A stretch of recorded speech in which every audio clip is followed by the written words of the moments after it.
Բարև ձեզ, Ստեփան Գրիգորյան YouTube-յան ալիքի մասնակիցներ, ողջունում եմ ձեզ բոլորիդ, այսօր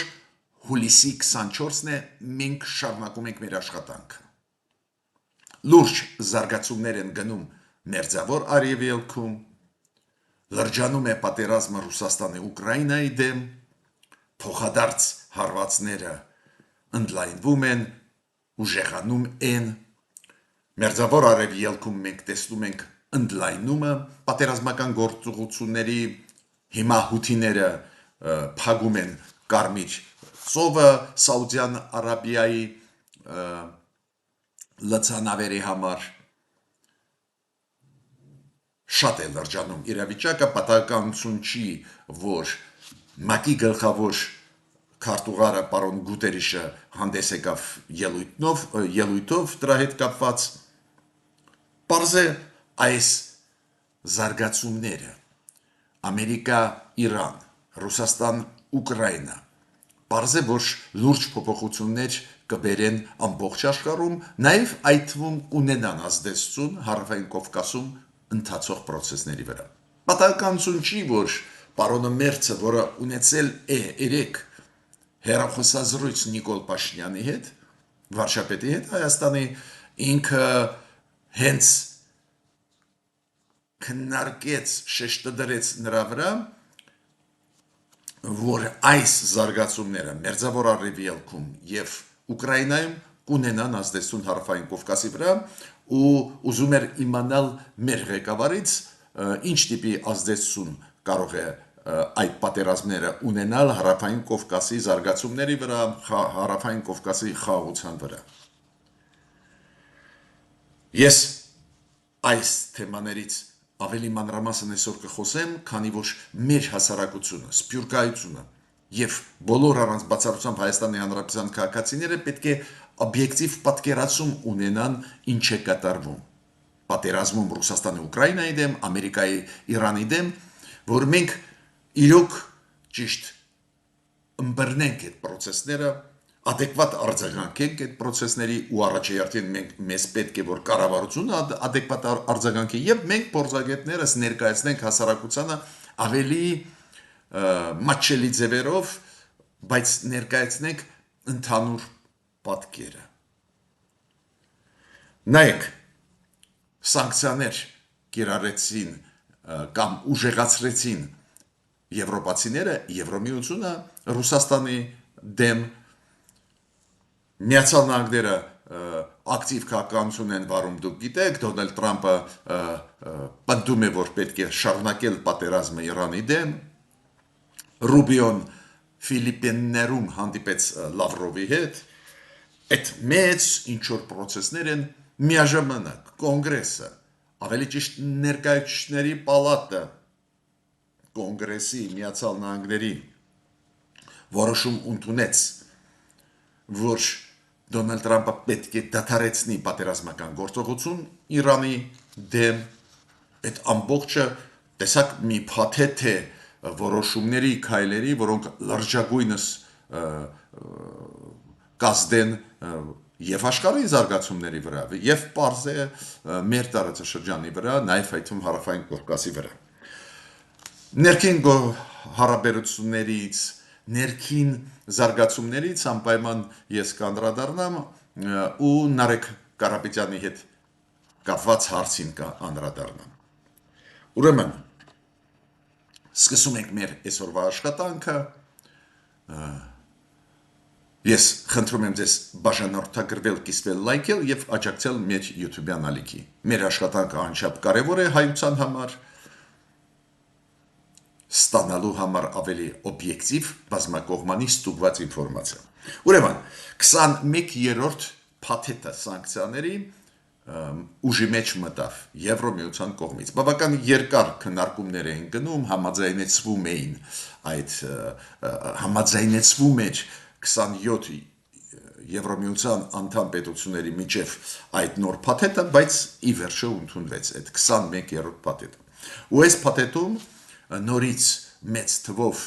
ռուսական բանկերը մտան սանկցիաների տակ,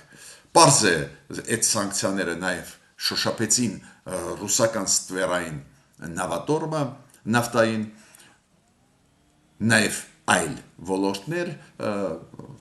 տնտեսական Ռուսաստանի ընկան սանկցիաների տակ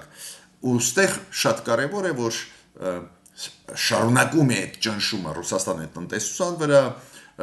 Ռուսաստանի բանկերի վրա Եվրամիություն։ Եվրամիությունը զգուշացրեց Բելարուսին, որ ուժեղացնի նաև սանկցիաները Բելարուսի դեմ ուղղված, եթե Բելարուսը շարունակի վարելիք մատակարարել Ռուսաստանի։ Բելարուսում դուք գիտեք կա երկու մեծ նավթամշակման գործարաններ, իրանք ստանում են Ռուսաստանից նավթ, ու այդ նավթը վերամշակելով ստանում են բենզին, դիզել ու հետ են ուղարկում Ռուսաստան, քանի որ Ռուսաստանում հիմա ծանր վիճակ է։ Ու Եվրամիությունը զգուշացրեց, եթե Բելարուսը դա շարունակի, շատ լուրջ պատժամիջոցների տակ կընկնի։ Այդտենց էլ Բելարուսը պատժամիջոցների տակ է, բայց կուժեղացնեն պատժամիջոցները։ Ուրեմն Եվրամիությունը իր քաղաքականության մեջ այս պատերազմում, ագրեսիայում Ռուսաստանի Ուկրաինայի դեմ հետևողական է, աջակցում է Ուկրաինային միանշանակ ու շարունակում է աջակցել Ուկրաինային։ Միացյալ Նահանգների զարգացումները կապված Իրանի հետ։ Դուք գիտեք հայտնի լրագրող Տակեր Կարլսոնը, որը մեծ դեր խաղաց, իդեպ ասեմ ձեզ դրա համար, որ մեծ դեր ու աջակցություն տվեց, որ Դոնալդ Տրամպը ընտրվի, հետո բաժանվեց Դոնալդ Տրամպից, սկսեց իրան քննադատել, բայց Տակերը Կարլսոնը հայտարարություն արեց այս մի երկու օր առաջ, որ եթե պրեզիդենտ նախագահ Ամերիկայի ընտրվեր պարոն Վենսը, պատերազմ Իրանի դեմ չեր լինի։ Այդ հայտնի լրագրող է ու այս ձևի հայտարարություն ցույց է տալիս, որ իրոք պատերազմը Դոնալդ Տրամպի Իրանի դեմ պոպուլյար չի Միացյալ Նահանգներում։ Տրամպը հակառակը ասում է, որ Իրանի հետ բանակցել անհնար է, չեն հասկանում դիվանագիտական լեզուն, Իրանը անպայման պետք է ջարդել, կոպիտ ասած պատերազմը շարունակել, ստիպելու համար, որ Իրանը գնա բանակցությունների։ Ավելին Դոնալդ Տրամպը ասեց, որ մեզ մոտ գործերը գնում են փայլուն, ամերիկացիների մոտ Իրանի զգալի մասը ռազմական հնարավորությունների ոչնչացված էր, ինչ որ թվեր ասեց 80-85% ռազմական հնարավորությունների ոչնչացված է։ Ճիշտ ասած, այդ թվերը մենք վաղուց է լսում ենք, բայց տեսնում ենք, որ Իրանը այնուամենայնիվ շարունակում է պայքարել, հակահարվածներ հասցնել Իրանի ուժերը, պաշտպանության ուժերը հակահարված են հասցնում ամերիկյան օբյեկտների վրա գտնվող Պարսից ծոցի երկրներում, Էմիրատներում, Սաուդյան Արաբիայում եւ դեսպանատները վրա հարվածներ են հասցնում եւ ռազմաբազաների գտնվող Բախրեյնում, Քուվեյթում, Հորդանանում, ուրեմն այս թվերը, որ բերում է Դոնալդ Տրամպը, չեն համապատասխանում իրականության, ռազմական պոտենցիալը Իրանի բավական մեծ է այսօր էլ։ Բայց Դոնալդ Տրամպը նորից ասում է, միայն ռազմական ուժով կարելի է այս հարցը լուծել, քանի որ ունակ չի Իրանը բանակցություններ վարել։ Լարված է այդքան իրավիճակը, որ գլխավոր քարտուղարը ՄԱԿ-ի պարոն Գուտերիշը հայտարարությունով հանդես եկավ ու ինքը ասում է մերձավոր արևելքում դուրս է գալիս վիճակը վերահսկողությունից։ Ինքը նաև նկատի ուներ հութիների քայլերը Սաուդյան Արաբիայի դեմ։ Հութիները Կարմիր ծովը փակեցին Սաուդյան Արաբիայի լցանավերի, որոնք Սաուդյան Արաբիայի նավթը դուրս են բերում Կարմիր ծովով աշխարհ։ Հութիները փակեցին այդ հնարավորությունը, երեք ռմբակոծեցին երկու լցանավ Սաուդյան Արաբիայի ու դա էր նաև դեր խաղաց, որ պարոն Գուտերիշը երեք ելույթ ունեցավ ու ասեց, որ վերահսկողությունից դուրս է գալիս զարգացումը մերձավոր արևելքում։ Միացյալ Նահանգների բանակի ղեկավարները հայտարարություն արեցին երեկ, որ այս Պարսից ծոցի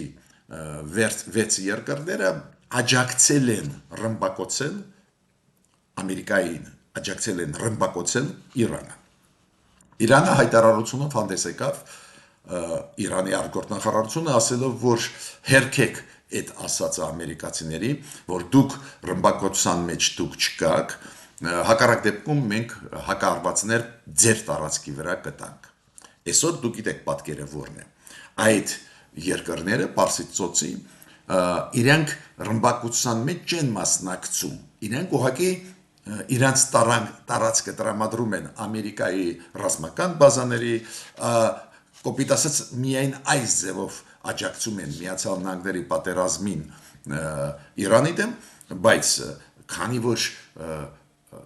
բանակի ղեկավարները Ամերիկայի երեք հայտարարեցին, որ նաև իրանք ռմբակոծության մեջ մասնակցություն ունեն, Իրանը հիմա պահանջում է իրանցից պատասխան։ Իրանը, դուք գիտեք, վերջի ժամանակներս նաև հակահարվածներ էր տալիս ռազմաբազաների, դեսպանատների, ամերիկյան օբյեկտների այս երկրներում, Էմիրատներ, Բախրեյն, Հորդանան, Քուվեյթ, Սաուդյան Արաբիա, բայց հիմա Իրանը ասում է, մենք պետք է իմանանք, այդ ճիշտ ինֆորմացիա թե ոչ ամերիկացիների կողմից, դուք մեզ ասեք, որ մենք եթե պետք լինի ձեզ ռմբակոծենք։ Բայց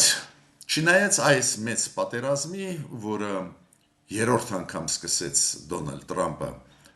Իրանի դեմ, ես համարում եմ այս հիշում եք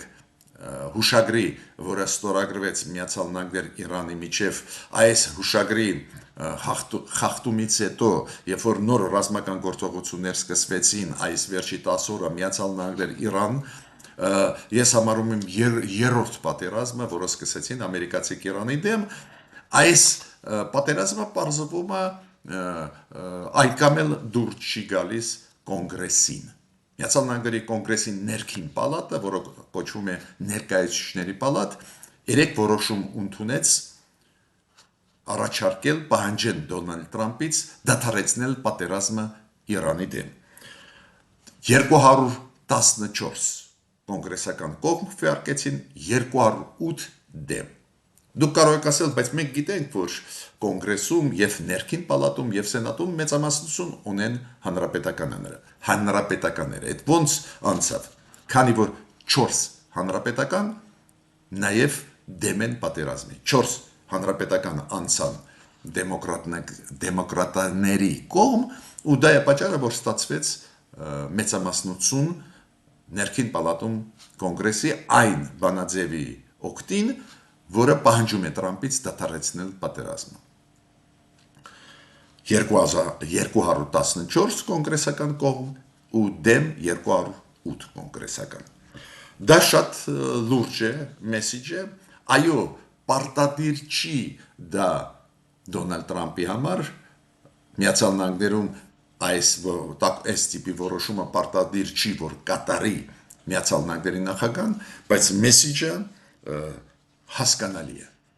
Կոնգրեսականները ասում են դադարեցնեք այս պատերազմը։ Մինչդեռ ցավով պետք է ասեմ, որ այդ պատերազմը ուժեղանում է, ել ավելի հզոր հնարավորություններ օգտագործում են Միացյալ Նահանգները ռմբակոծելու Իրանում տարբեր օբյեկտներ, հիշում եք B1 այդ ռազմավարական ռմբակոծիչները նորից ամերիկացիք սկսեցին օգտագործել։ Սկսեցին նորից ռմբակոծել Իրանը այս ռազմավարական ռմբակոծիչներով։ Դա նշանակում է, որ էսկալացիան ուժեղանում է, ել ավելի ուժեղ զենք զինատեսակ օգտագործում է Ամերիկան Իրանի դեմ, ու դա վատ է։ Դա վատ է, դա նշանակում է էսկալացիան շարունակվում է, պատերազմը ելի կշարունակվի, դա նշանակում է, որ այս կամ այն կերպով դա նաև Հարավային Կովկասի վրա կազդի, նաև մեր պլանների վրա կազդի ամերիկացիների հետ, բայց ավելի լայն կոնտեքստով եթե նայենք, ապակայունացումը Մերձավոր Արևելքում ոչ ոքի լավ բան չի բերի, եւ բենզինի, դիզելի գները կբարձրանան աշխարհով մեկ ու բարձրանում են ու հուսիների խաղի մեջ մտնելը իօքուտ Իրանի ել ավելի սրում է իրավիճակը։ Բայց Դոնալդ Թրամփը լի է վճռականությամբ շարունակել պատերազմը։ Ստեղ ես պետք է նորից վերադառնամ Ուկրաինայի եւ Ռուսաստանի հարաբերություններին, ինչու։ Քանի որ Ֆիլիպիններում կայացավ հանդիպում Ռուբիո Լավրով։ Ռուբիոն դա պետքարտուղարն է Միացյալ Նահանգների, Լավրովը արտգործնախարարն է Ռուսաստանի։ Պարզը եթե իրանք խոսել են 30 րոպե, փաստորեն ոչ մի բանի չեն եկե, այդքան շատ են կուտակվել հարցերը, որ նվազագույնը 2-3 ժամ պետք է բանակցություններ վարեին, որ մենք ասենք ինչ որ բան ստացվեց, ստեղ 30 րոպե։ Ուրեմն կողմերը միայն ժամանակ ունեին իրենց դժգոհությունը փոխանցելու մյուս կողմին։ Ամերիկացիք ասում են, որ իրանք Ռուբիոն ասում է, որ մենք առաջարկեցինք Ռուսաստանին դադարեցնել պատերազմը Ուկրաինայի դեմ,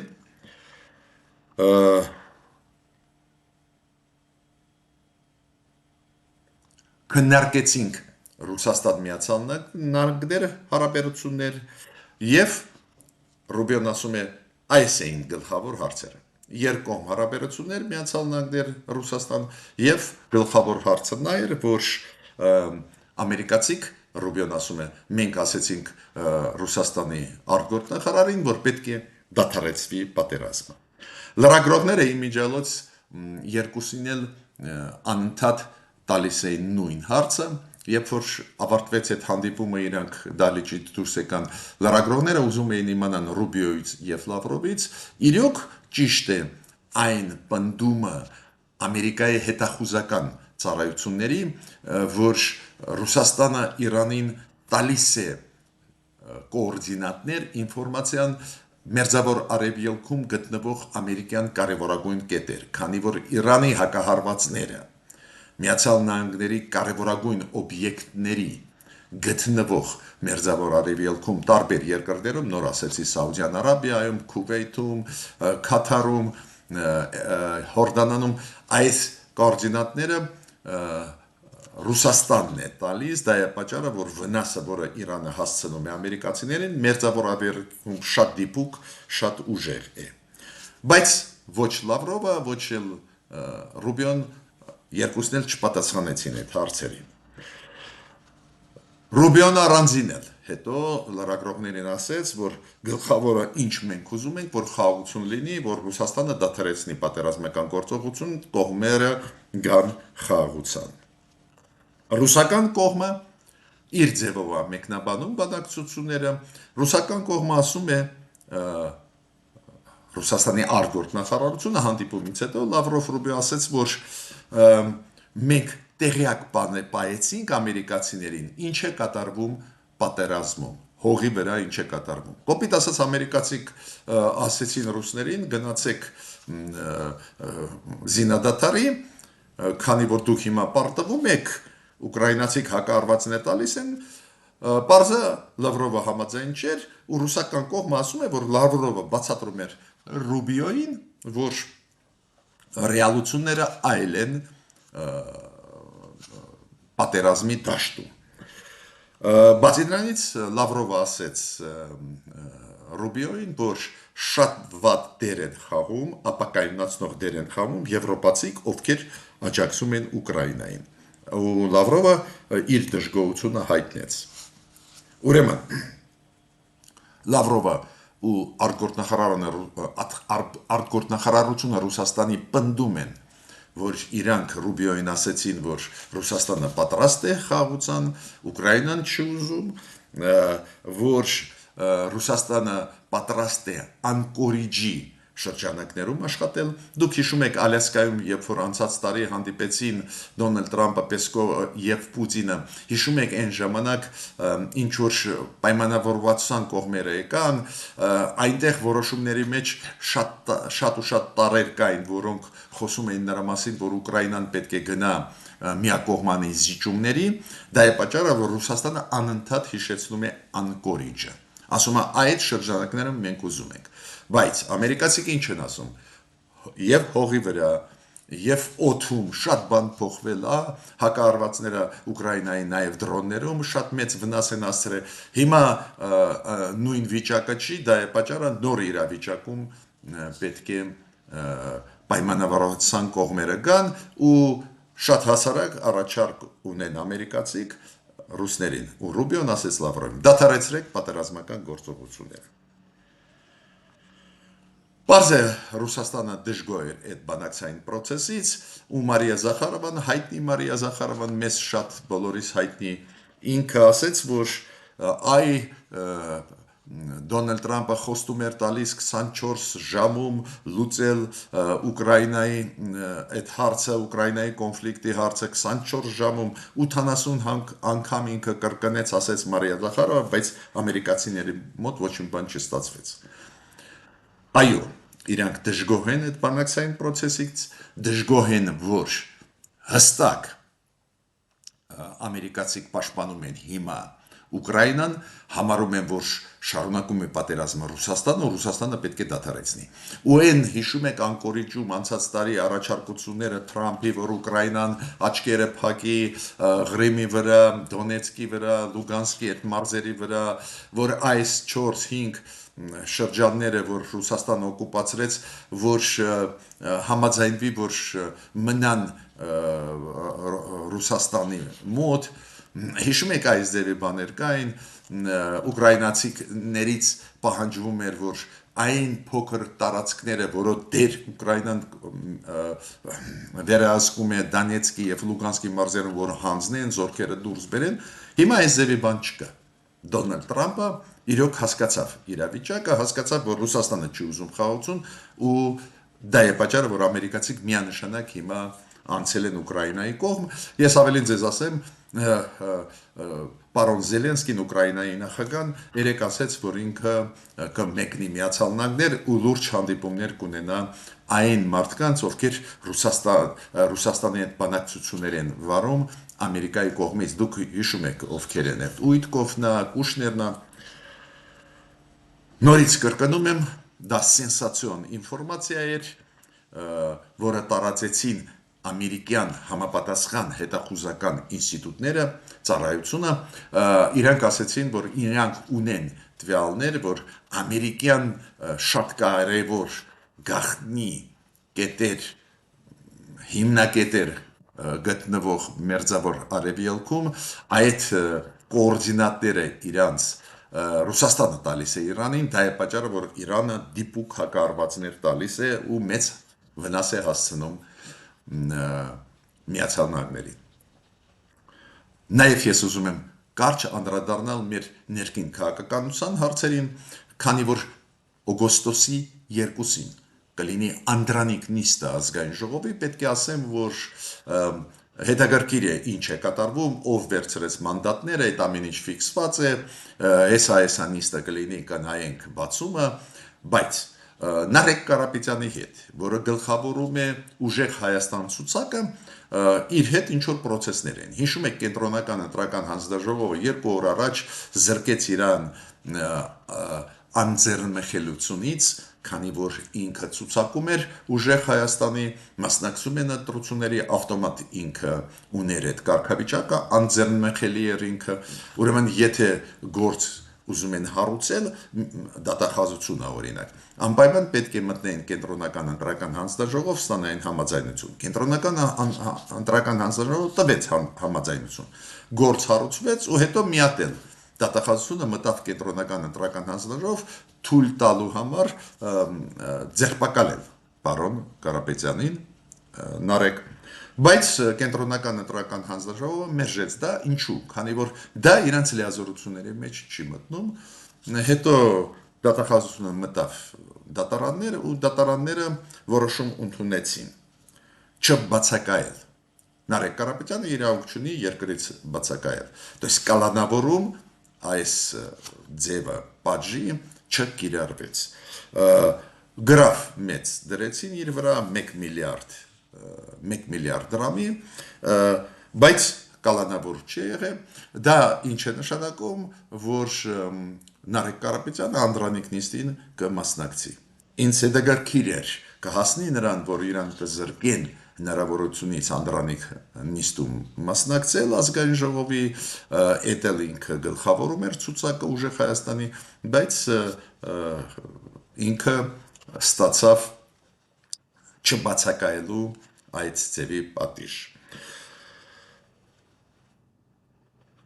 Նաև ուզում եմ ասել, որ Անդրանիկ Թևանյանը մայր Հայաստան այդ կուսակցության ղեկավարը, որը Բարգավաճ Հայաստան կուսակցության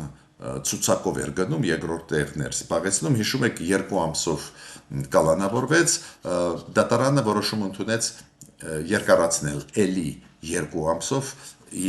իր կալանքը։ Ես պետք է ասեմ, որ մենք պետք է շատ ուշադիր հետևենք այս զարգացումներին, որոնք գնում են ներսում, Հայաստանի ներսում, քանի որ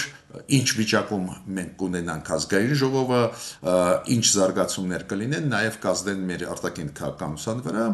չնայած որ Նիկոլ Փաշինյանը այնուամենայնիվ կայուն մեծամասնություն ունի, պետք է նաև ներքին քաղաքականության հարցերի հետևենք, բայց ես եթե նկատել եք շատ եմ խոսում, ձեզ ներկայացնում ինչ է կատարվում աշխարհում, ավելի ճիշտ մեր շուրջ աշխարհում, պատերազմը Ուկրաինայի դեմ, հիմա պատերազմը Միացյալ Նահանգների Իրանի դեմ, դա լուրջ փոփոխություններ է կատարում շատ ու շատ հարցերում աշխարհում զարգացումների վրա։ Պարզը մեր վրա դա կազդի, ուստեղ մի քիչ ճկուն պետք է լինենք, քանի որ այս ձևի ճգնաժամերը ոչ միայն բերում են խնդիրներ, նաև բացում են հնարավորություն։ Ուրեմն դու պետք է մոբիլ լինես, այդ իմ կոչն է կառավարության։ Ես ավարտեցի իմ ելույթը, միջ նոր հանդիպումներ։